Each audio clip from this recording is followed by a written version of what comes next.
Prezada senhora, imiscuindo-me no altruístico, nobre e sublime de vossa excelentíssima, em ser advogada e protetora da classe doméstica, a qual prima por sua reivindicação, jogando-a contra os lares com promessas sobremodo desarosas, como a de liberdade, férias, 8 horas de serviço, repouso remunerado e outros e demais direitos adquiridos pelos demais trabalhadores.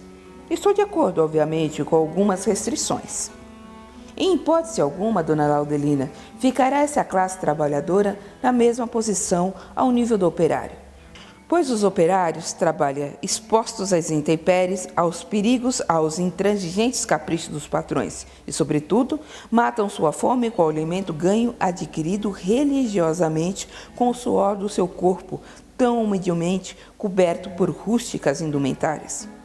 Não acontece o mesmo com as senhoras domésticas, que a começar alimentam-se ao seu bel prazer, são donas de casa, vestem-se hoje com mais requinte às vezes, superando suas patroas. Apesar dessas comodidades que as mesmas possuem, 90% são vaidosas, desobedientes, faltosas nos horários, humilham com palavras irreverentes a Marte patroa, que por necessidade as suporta. Hoje, sem mesmo essa objetiva e altruística ideia sua, elas até têm a petulância de dizer à patroa que lhes dê 1 ou 2 horas para irem ao cabeleireiro e à manicure. Outros sim, apesar de ser uma incumbência deveras dura, complexa, uma legislação de grande senso equânime bilateral, dando a César o que é de César. Com isso, que as suas reivindicações fiquem sujeitas aos prejuízos causados com danos e objetos, louças e demais, submetendo ao justo desconto dos seus salários, que lhe seja descontado também a sua estadia, cujo ato terá um princípio bilateral. Para que prospere esse plano, creia-me que obrigue-se essa pleiade de analfabetos que se preparem pelo menos rudimentarmente a título de colaborar aos seus esforços para a prosperidade e realização dos seus justos anseios. Uma escola religiosa de aprendizagem de boas maneiras seria o ideal, porque as empregadas são mal educadas, mal agradecidas às patroas em geral. Desejo felicidades à senhora, dona Laudelina. Observador amigo, Campinas, 18 de maio, 1961. Praticamente eu comecei a trabalhar aos 7 anos de idade, como empregada doméstica e babá em minha cidade, Poços de Caldas. A minha infância não foi uma coisa boa. Me tratavam como negrinha, pererê, macaca. Nunca me chamavam pelo meu nome, Laudelina.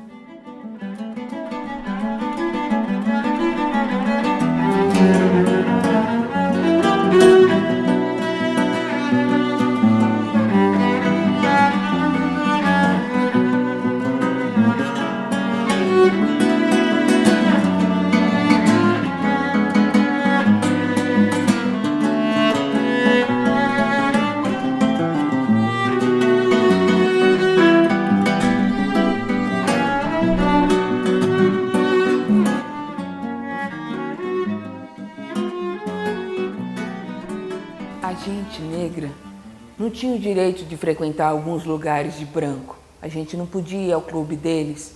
Na igreja, a gente tinha que ficar sempre no fundo. Se a gente chegasse mais cedo e tivesse banco vago e sentássemos, a gente tinha que levantar se chegasse um senhor ou uma senhora branco sem reclamar e assistir a missa até o fim, de pé, no fundo. A minha avó era escrava e doou a minha mãe ainda criança para a família Junqueira. Era uma das famílias mais importantes de Poços de Caldas, uma das fundadoras de Poços de Caldas.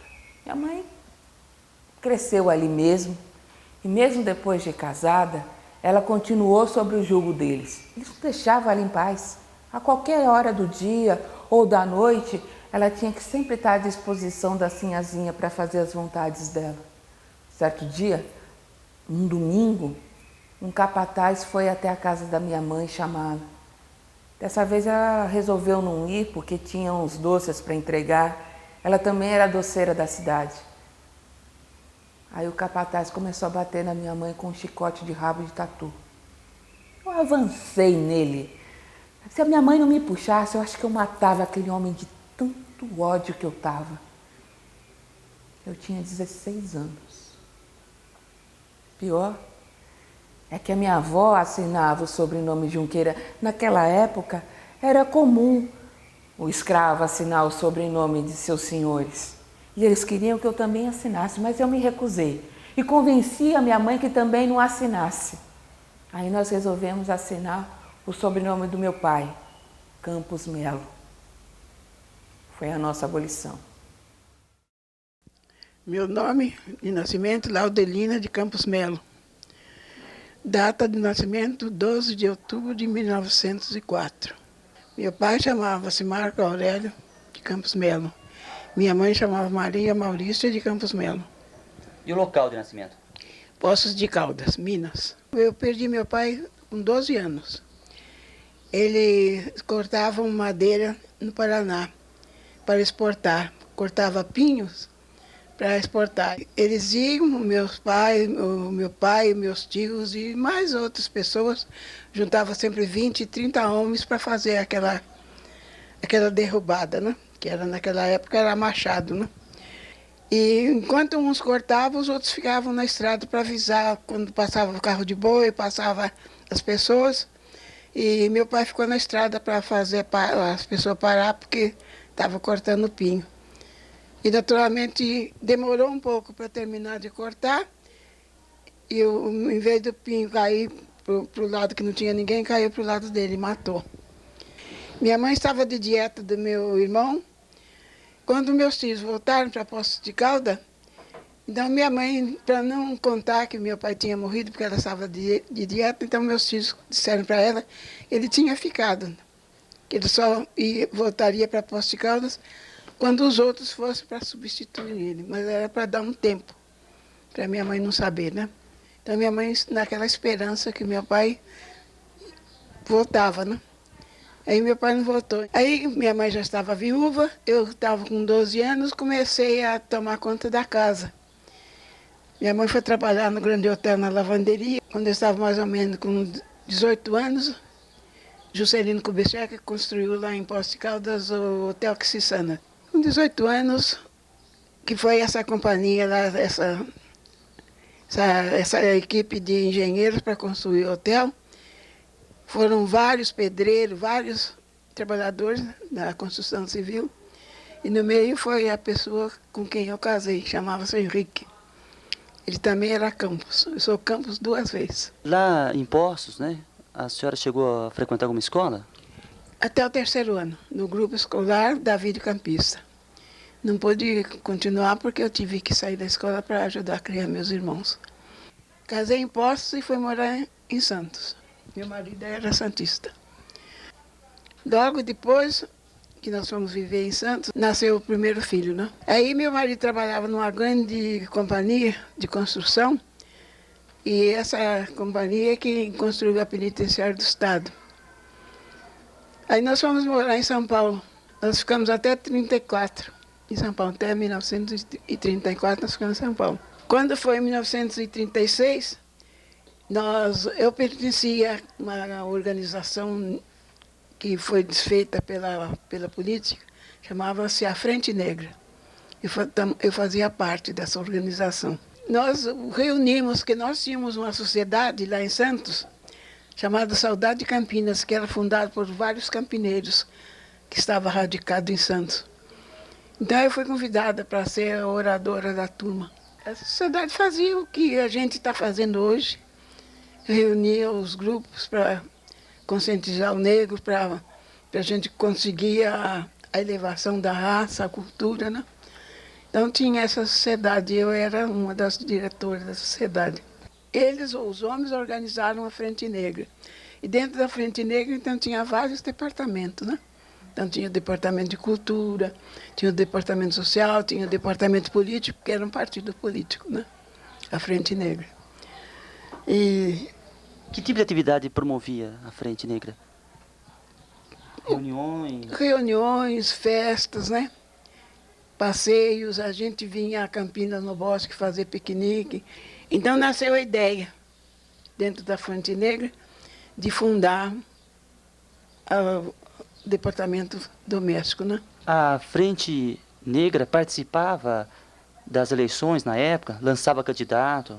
Conseguimos, mas logo quando veio a repressão política, eles fecharam, né? Porque não queriam um partido de negros, né? Eles que nós estávamos criando separatismo, né? Então Getúlio fechou. Nós aí fundamos a Associação de Empregados Domésticos. Mas era mais beneficente, porque naquela época não se falava em sindicato, né? Porque as domésticas foram destituídas das leis trabalhistas. Então ali nós fundamos o Departamento de Arte Culinária e Economia Doméstica, formou várias empregadas com diploma e tudo. Aí quando veio a guerra, eu me alistei. Puxa, preciso defender minha pátria também, né? Aí estavam fazendo inscrição, recrutando as mulheres, porque a guarda da cidade não era a polícia militar, era a guarda civil. Então eles foram para a Itália, né? Aí eles convocaram as mulheres. Então eu lia no jornal, assistia pelo rádio na chamada, eu fui me inscrever. Eu sou o número 20. O que a senhora fazia? Tudo que um soldado faz, só não fomos para frente, né? Tudo, abrir trincheira, fazia aqueles exercícios de guerra para levar os velhos para os coisas lá, para os labirintos, né? Os ataques aéreos, abria a trincheira, carregava os soldados feridos. Eu dava expediente no Forte Itaipus, onde estava a maior força, né? Que é na entrada da Barra. Então eu fui escalada para suprir os canhões, né? Então a cada bomba carregava, tinha que ter 5 mulheres para carregar, né? 5 soldados, né? Eram mulheres brancas e negras? Negra tínhamos 4. Sempre a minoria, né? Eu fui a primeira a me alistar no 1º batalhão. E no 2º batalhão tinha 3. No meu primeiro tinha só eu. Então eu fui sempre escalada. Eles achavam o comandante, tudo, coronel Tenente Pinto Pessoa, era um baiano, que quando ele falava estremecia até a terra, né? E então nós fomos comandados por ele. Então ele ficou nas costas, né?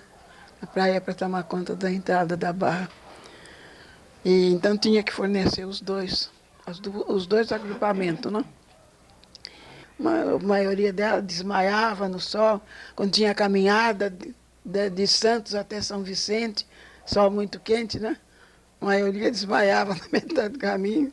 Então eu é que tinha que carregar, levar na assistência, tudo, porque o carro acompanhava a gente, né? E eu dei serviço no cemitério lá em Santos, que é o cemitério dos Granfins, no Paquetá. E havia uma denúncia que as freiras e os padres é quem se comunicava com o inimigo quando os navios saíam carregados, né? De mantimento, de soldados, né? Então os navios nossos eram atacados em alto mar, quase sempre na Barra, né?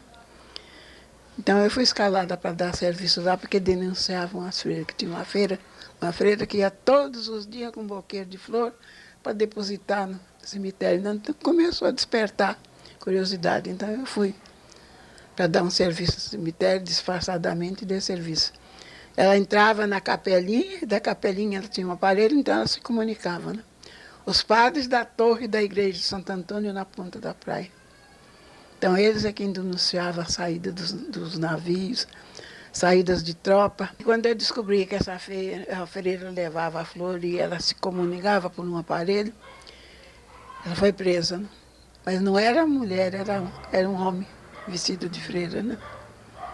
Era um alemão vestido de freira. Aí em 46 o Getúlio reabriu os sindicatos e a associação também foi reaberta. Aí começou a funcionar tudo de novo, né?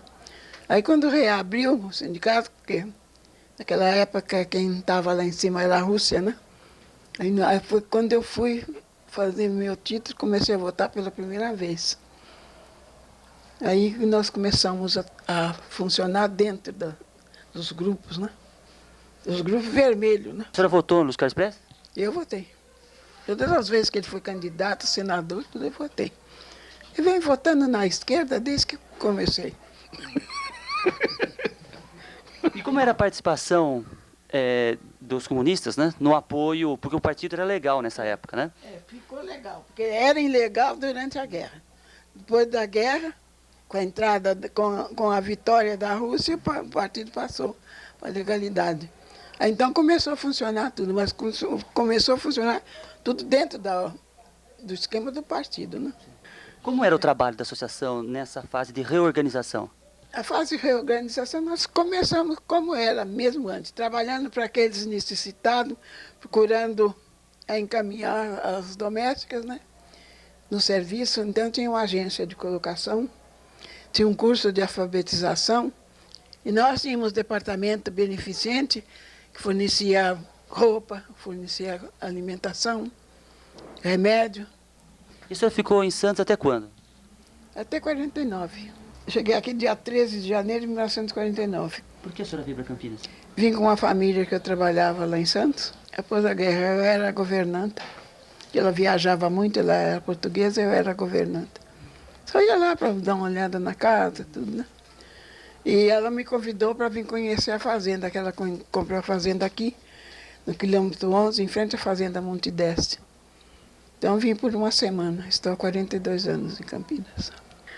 Aí, quando fez 6 meses que eu estava aqui, ela falou, sabe de uma coisa, você que vai ficar aqui. Eu já estava gostando da fazenda, né?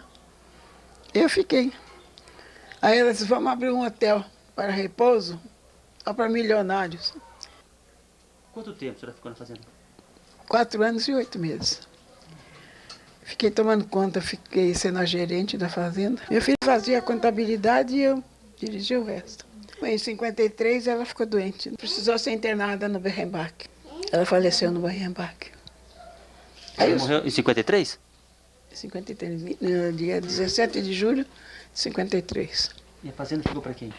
Ficou para os filhos, mas os filhos não entendiam nada e não queriam nem saber. 55, aí nós fundamos aqui uma escola de bailados clássicos. Quem montou a escola? Eu e mais uma turma de campineiros e uma professora. Morava em São Paulo. Ela era baiana, mas estava radicada em São Paulo. E ela dava aula aqui em Campinas, numa escola de bailados para branco, mas os brancos não aceitavam negro. Ela era negra? Ela é negra. Tinha muitas alunas? Mais branca do que negro. Nós formamos muita aluna branca aí. Funcionou de 54 a 57. Aí dali, ia demolir o prédio, nós fomos para a antiga casa, na rua Cônigo Cipião, 80. Aí quando o Novaes entrou, aí então foi estipulado para abrir o viaduto. Aí então eu tinha que abrir a rua. O segundo dia de gestão dele, ele mandou me chamar. Aí você falou que o prefeito Rui Novaes Me chamou para entregar a casa, né? Segundo dia de gestão dele, ele me chamou para entregar a casa. E quem foi me buscar foi o Lúcio Gigiati, que era o secretário de gabinete dele. Quando chegou lá, ele ficou de um lado, né? E o prefeito, a senhora que é a dona Laudelina de Campos Melo? Eu disse, sou. Eu chamei a senhora aqui para advertir que a senhora vai ter que entregar a casa da onde vocês estão instalados, porque nós precisamos demolir. A casa pertencia à senhora? Pertencia ao município, né? Mas quem nos pôs lá dentro foi o ex-prefeito, doutor Mendonça de Barros. Porque quando eu cheguei aqui, ele era o prefeito. Em 49, ele era o prefeito. Em 50, que o Novaes se candidatou a prefeito de Campinas. A senhora solicitou ao Mendonça ceder a casa? A casa.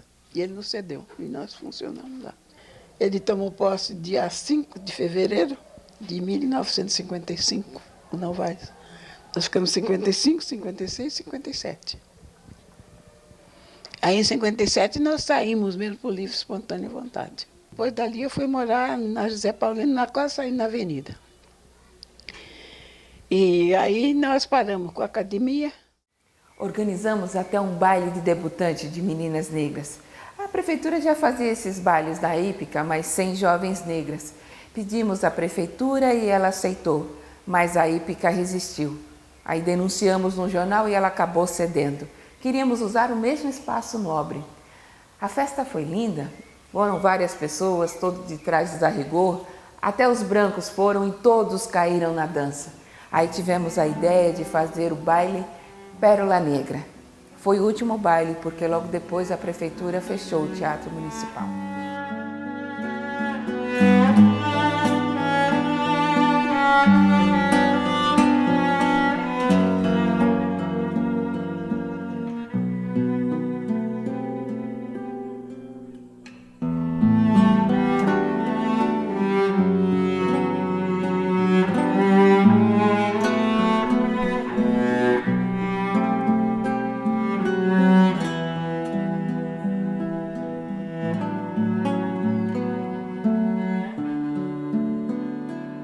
Saí da fazenda e fui para Campinas em 1953. Lá eu comprava toda manhã o jornal Correio Popular e sempre vinha um anúncio: precisa-se de empregada, prefere-se portuguesa. Precisa-se de cozinheira, prefere-se branca. Aí pensei, precisa acabar com esse preconceito. Fui até o jornal e reclamei para o jornalista Braulio Mendes Nogueira, que era comunista. Ele disse, vamos acabar com isso, precisamos acabar com esse racismo. A senhora topa essa briga? Eu disse, topo. A partir daí, pararam os anúncios. Precisa-se portuguesa, precisa-se branca. Foi a nossa primeira vitória. Aí o Braulio disse, já que topamos e ganhamos essa briga, a senhora tem intenção de fazer mais alguma coisa pelas empregadas? Eu respondi que sim, que eu tinha vontade de fazer uma associação como eu tinha feito em Santos. Aí ele me apresentou o Pedro Semionato, que era presidente do Sindicato da Construção Civil. Ele deu toda a força. A partir daí começamos a fazer várias reuniões para preparar a categoria. Fazíamos festas, piqueniques, mais reuniões, até que em 18 de maio de 1961, fundamos a primeira associação beneficente de empregadas domésticas de Campinas. A rua do sindicato ficou lotada. Paramos o trânsito da Rua Barão de Jaguara. A partir daí, vieram outras associações em São Paulo, Rio de Janeiro, e eu fui ajudando nisso. As patroas ficaram apavoradas, diziam que a nossa associação era comunista. Quando foi em 1964, veio a falsa revolução do general Castelo Branco. Ele fechou tudo. Aqui, 13 sindicatos foram fechados. E nessa época nós estávamos fazendo um trabalho junto a eles e a associação também foi fechada. Junto com o pedido de fechamento da associação, mandaram me prender. Fui eu e o presidente do Sindicato da Construção Civil, Pedro Semionato. Me colocaram numa sala e ele outra. Aí o delegado que me conhecia disse, a Nena não é comunista, ela é uma idealista que trabalha em prol da categoria dela. Aí me mandaram soltar. Também abriram uma associação, mas sempre vigiada. Me reelegi presidente em 1968. Naquele momento as coisas andavam muito difíceis. Algumas patroas fizeram a cabeça de suas empregadas dizendo que a nossa associação era comunista, que nós só sabíamos fazer greve contra elas. Algumas de nossas diretoras se uniram às patroas contra mim, tentando me derrubar. Eu tive que ir representar a comunidade negra no Rio de Janeiro e alguns indivíduos aproveitaram para invadir o nosso sindicato na Rua Proença. Saquearam e quebraram tudo que podiam. Eles queriam um livro-ata e o estatuto da associação para reeleger uma nova diretoria ligada às patroas. Eu tive que sair, mas elas não aguentaram o tranco, não tinham um pulso firme. A associação ficou fechada por 14 anos.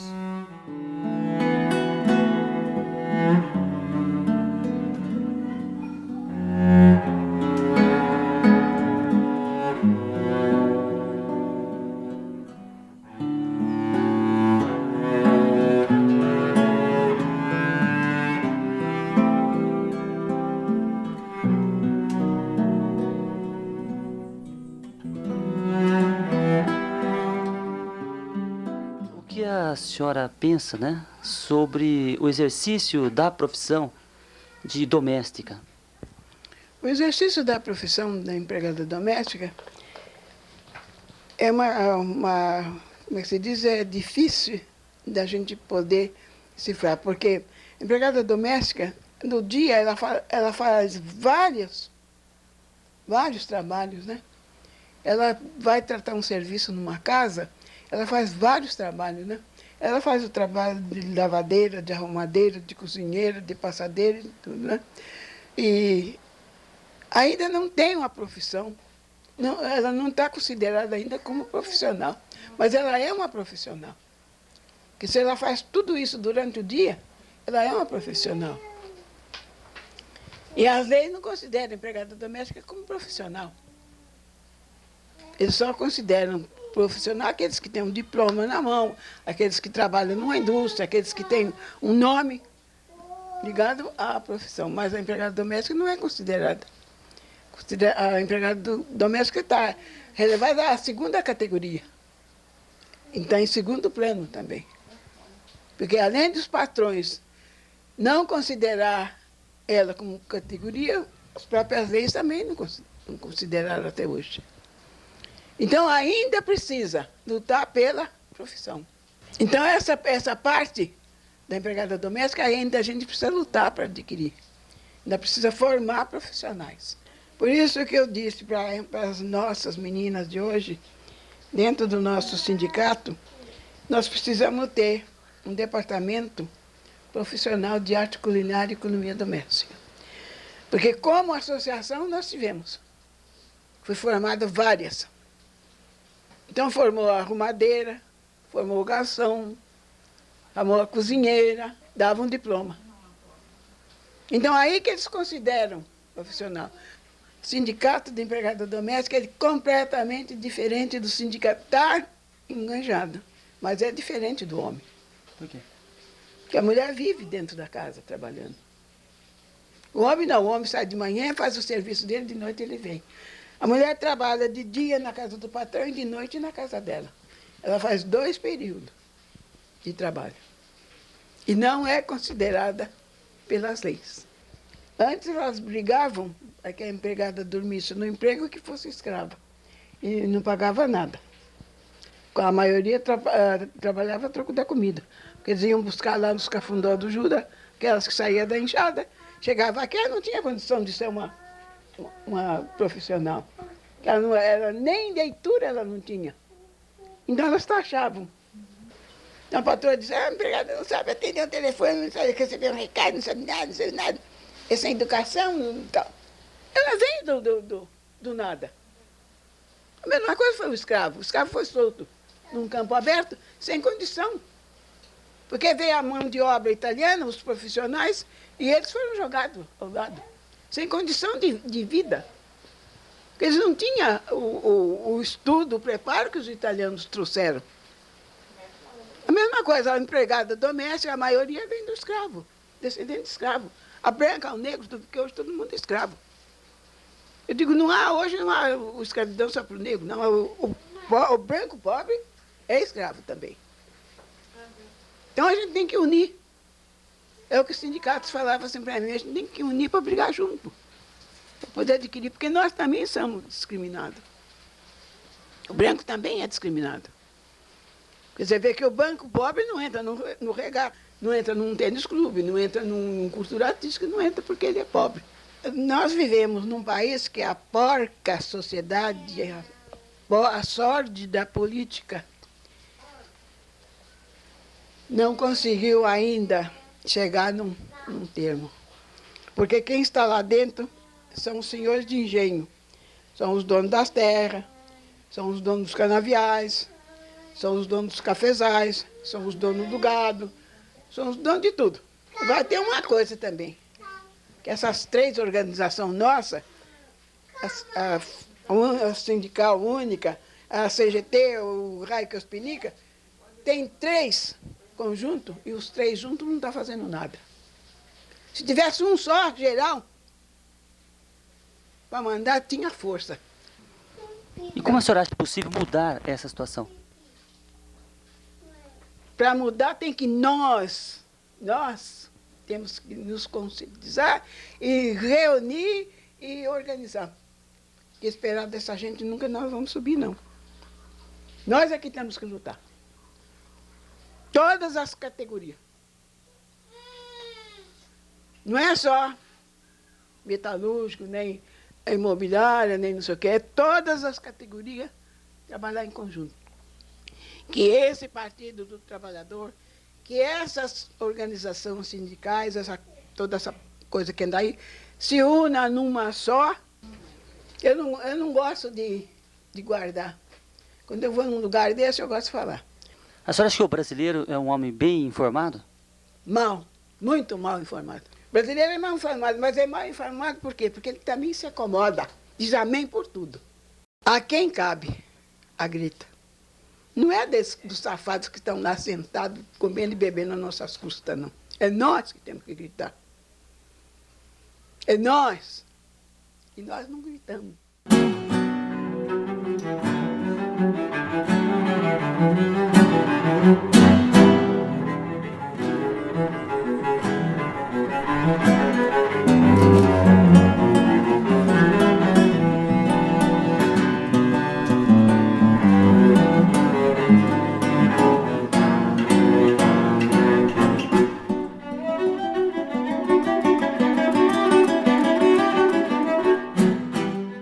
Eu acabei indo trabalhar na comunidade Castelo Branco, junto a alguns movimentos. Lá eu formei um grupo de mulheres da periferia ligada à Igreja Católica. Fazíamos festas, quermesses, lutávamos por creche, melhorias do bairro. Eu nunca parei. Quando foi em 1982, uma amiga bateu à minha porta, era Marquesa. Ela me disse: a senhora que era presidente da Associação das Empregadas Domésticas e nunca contou nada pra gente? Nós queríamos organizá-la de novo. A senhora poderia nos ajudar nisso? A partir daí começamos a nos reunir num dos salões da Igreja Católica, com este grupo. Isso durou um ano. Fizemos um novo estatuto, aí começamos a nos reunir num dos salões da Catedral. Isso durou mais ou menos um ano. Elaboramos um novo estatuto, já não éramos mais uma associação, tínhamos nos tornado profissionais. Em novembro de 1988, formamos o primeiro Sindicato das Empregadas Domésticas. Ganhamos até uma sede. Estamos na luta até hoje. Então eu resolvi doar a minha casa para o sindicato. Seria uma subsede. Eu não tinha mais parentes na cidade e não queria que o meu imóvel ficasse para o governo de jeito nenhum. Então eu resolvi passar a minha casa para o sindicato. Fui até o cartório e fiz um documento de usufruto que ficaria à disposição deles. Eles não poderiam alugar, doar ou vender para qualquer outro fim que não fosse para as empregadas domésticas. E está lá, até quando existir a última empregada doméstica no Brasil.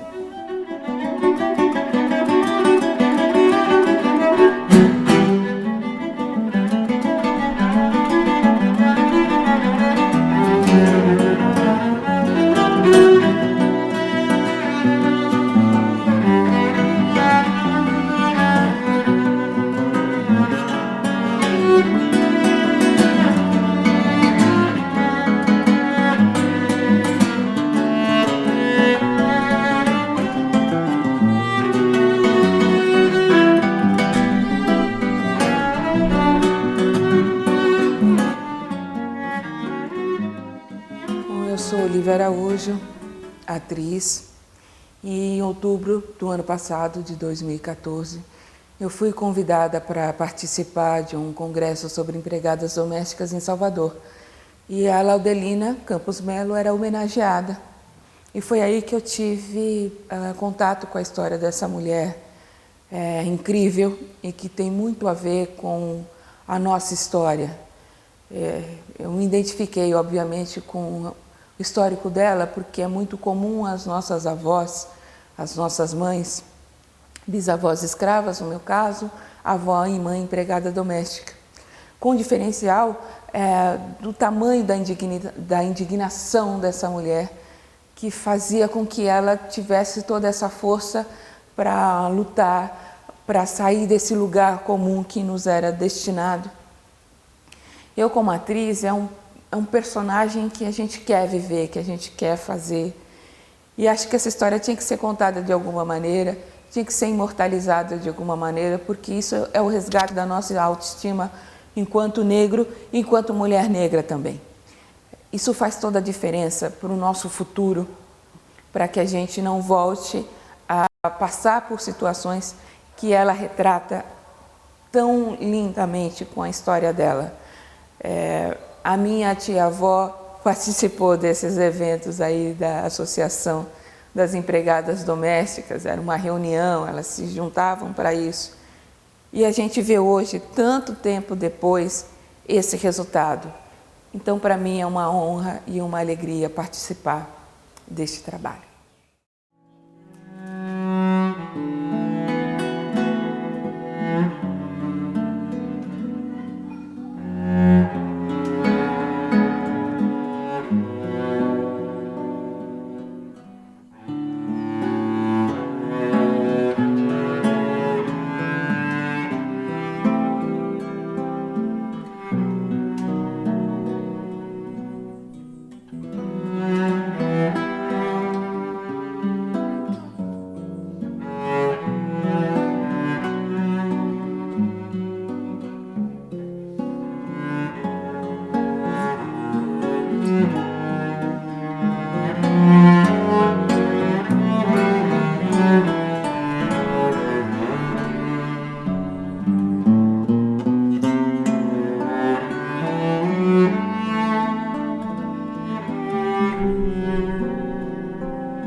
Você sabe, tem hora que eu não gosto muito de discutir, não, porque eu não tenho muita paciência, sabe? Tem um juiz aqui que diz, olha, chamou a avó? Chamei. Então a coisa vai ferver. Ai, porque eu falo as verdades.